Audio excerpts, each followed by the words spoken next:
os Estados Unidos só devem ter reserva de diesel para os próximos 25 dias. Meu nome é Sancler Leal, eu sou analista CNPI. Seja bem-vindo a mais um vídeo do canal Mundo Trader.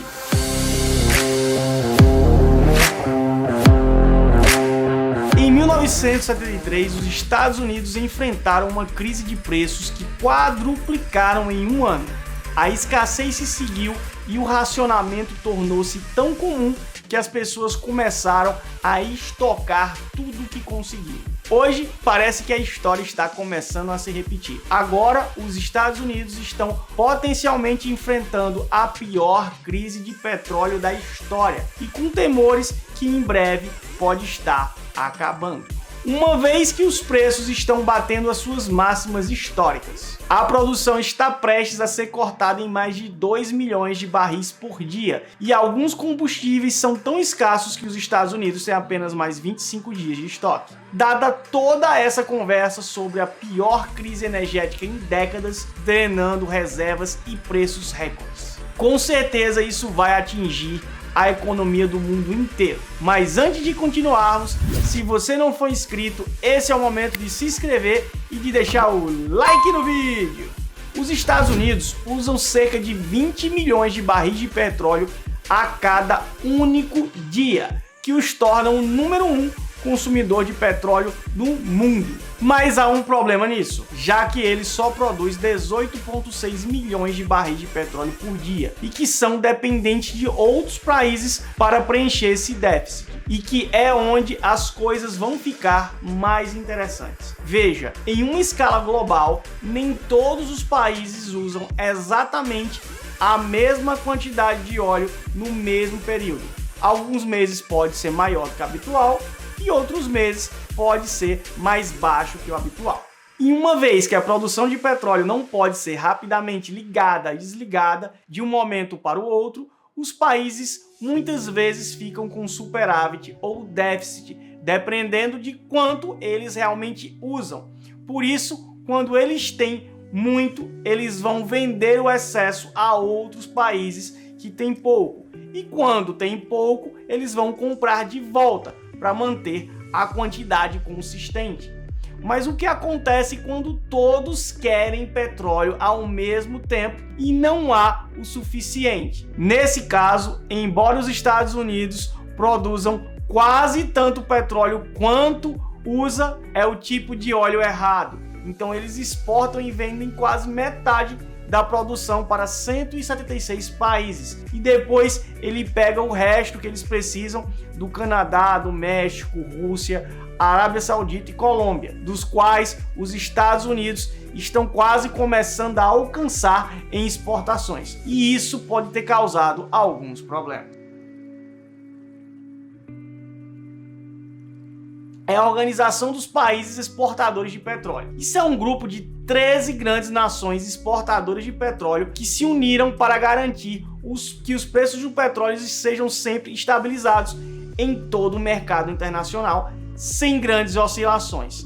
E atualmente controlam mais de 80% da oferta mundial do petróleo bruto. Acharam mais simples fazer um cartel do que continuar trabalhando, competindo com os outros. Eles decidiram que iriam ganhar mais dinheiro trabalhando juntos. E assim a OPEP foi criada. Mas e por que isso importa? Bem, em conjunto, a OPEP produz mais de 40% de todo o suprimento de petróleo do mundo, o que combinado é bem maior que a produção dos Estados Unidos. E uma coisa, eles vão sempre tentar retaliar os Estados Unidos. Como assim? Pegue um exemplo lá em 2016. Os preços do petróleo despencaram, porque os Estados Unidos começaram a aumentar sua produção, porque eles estavam tendo maior eficiência. Então, o que aconteceu? Os Estados Unidos prejudicou a OPEP. E eles não iam deixar isso barato. Então isso incomodou os países que não gostavam de ver os preços de petróleo mais baixos. E mesmo que as tensões tenham sido temporariamente resolvidas, continuou sempre a ter essa ameaça contínua de que os Estados Unidos poderiam realmente dominar o mercado de petróleo. Então, em 2020, quando a demanda desacelerou, o petróleo dos Estados Unidos estava crescendo devido à falta de demanda e os preços foram caindo abaixo do preço de produção. E o que é que a Rússia fez? Bateu palma de volta, recusando a cortar a produção para estabilizar os preços. Em seguida, eles fizeram ainda o impensável. Eles ainda conseguiram bombear ainda mais petróleo na tentativa de desestabilizar o mercado e ganhar mais participação de mercado. Mesmo que um acordo tenha sido mais tarde alcançado e a produção de petróleo foi eventualmente cortada para evitar que os preços caíssem ainda muito mais, essa tensão nunca desapareceu completamente. E hoje, no meio de uma escassez global de petróleo, a OPEP ainda contra-ataca em um momento de recorde de inflação, cortando a produção de petróleo. Novamente, mas por que isso é importante? Eu vou dar um exemplo para vocês aqui. Imagine, é como se tivesse cortado o abastecimento de água durante uma grande onda de calor, fazendo com que os preços aumentassem ainda mais nesse período de recorde de inflação. Então, só para você entender, a produção de petróleo agora, a partir de novembro, diminuirá em 2 milhões de barris por dia. Existe um lado dos Estados Unidos que acredita que isso seja feito em apoio à Rússia, que depende dos altos custos do petróleo, tá, para sustentar toda a sua economia. Mas por outro lado, a Arábia Saudita também acredita que os Estados Unidos vão diminuir muito a demanda, pois vai existir uma recessão global e os preços realmente vão cair. E eles querem chegar bem à frente disso aí, antes que os preços realmente caiam. Prever os preços do petróleo é como jogar um jogo de xadrez 4D. Produziu demais, o preço cairá. Produziu pouco, outra pessoa tomará o seu lugar. Com a economia global, espera-se realmente que ela desacelere. Então, assim, é importante que você fique sempre um passo à frente de todos os outros. Então, se eles estão prevendo uma recessão e a demanda deve, em teoria, começar a cair, porque os Estados Unidos estão sofrendo recorde de preços altos de combustível e porque isso está sendo considerada a pior crise energética em décadas. Nos Estados Unidos, muito disso começou em 2020, quando o país entrou em um lockdown. As refinarias começaram a diminuir a produção, pois afinal as pessoas não estavam nem viajando, nem dirigindo, elas não estavam indo para cruzeiros. Então, assim, a demanda praticamente evaporou completamente da noite para o dia. Mas quando a economia começou a recuperar, a produção começou a aumentar, embora em um ritmo muito mais lento do que antes.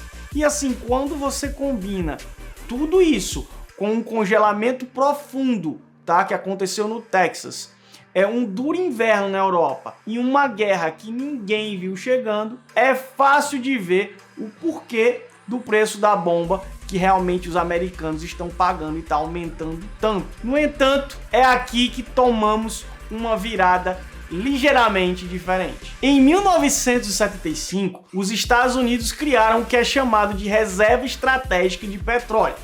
Após o embargo de petróleo saudita, fez com que os preços aumentassem 4 vezes em um ano. Então o que aconteceu? Levou a racionamento, imposto de gasolina e o pânico entre os consumidores, que começaram inclusive a estocar combustível.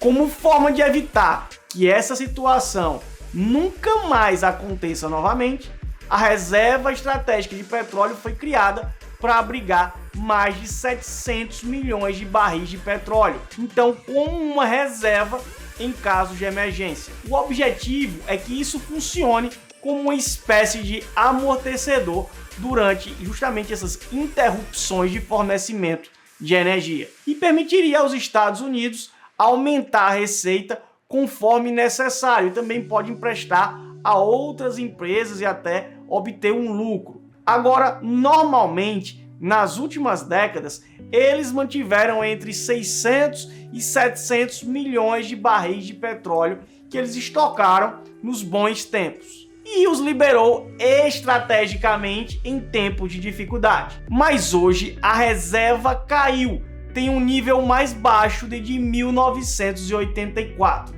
Na verdade, eles usaram 27% de toda a reserva em um ano e ainda tá faltando 2 meses para esse ano acabar. E é dito também que os Estados Unidos têm apenas 25 dias restantes de suprimento de diesel. As tensões globais causam atraso na produção, mas com o inverno chegando e a demanda por petróleo vai seguindo muito forte, todos os analistas acreditam, inclusive eu, que isso poderia preparar o palco para uma escassez global de energia. Com tudo que eu expliquei aqui no vídeo, eu acredito que veremos os preços dos combustíveis subindo no curto prazo no mundo todo. Então, se prepare já para isso. Espero que você tenha gostado desse vídeo e me fala nos comentários o assunto que você quer que eu fale aqui para vocês e explane um pouco mais. Então é isso, coloca aqui embaixo também se você gostou e a gente se vê no próximo vídeo. Tchau, tchau!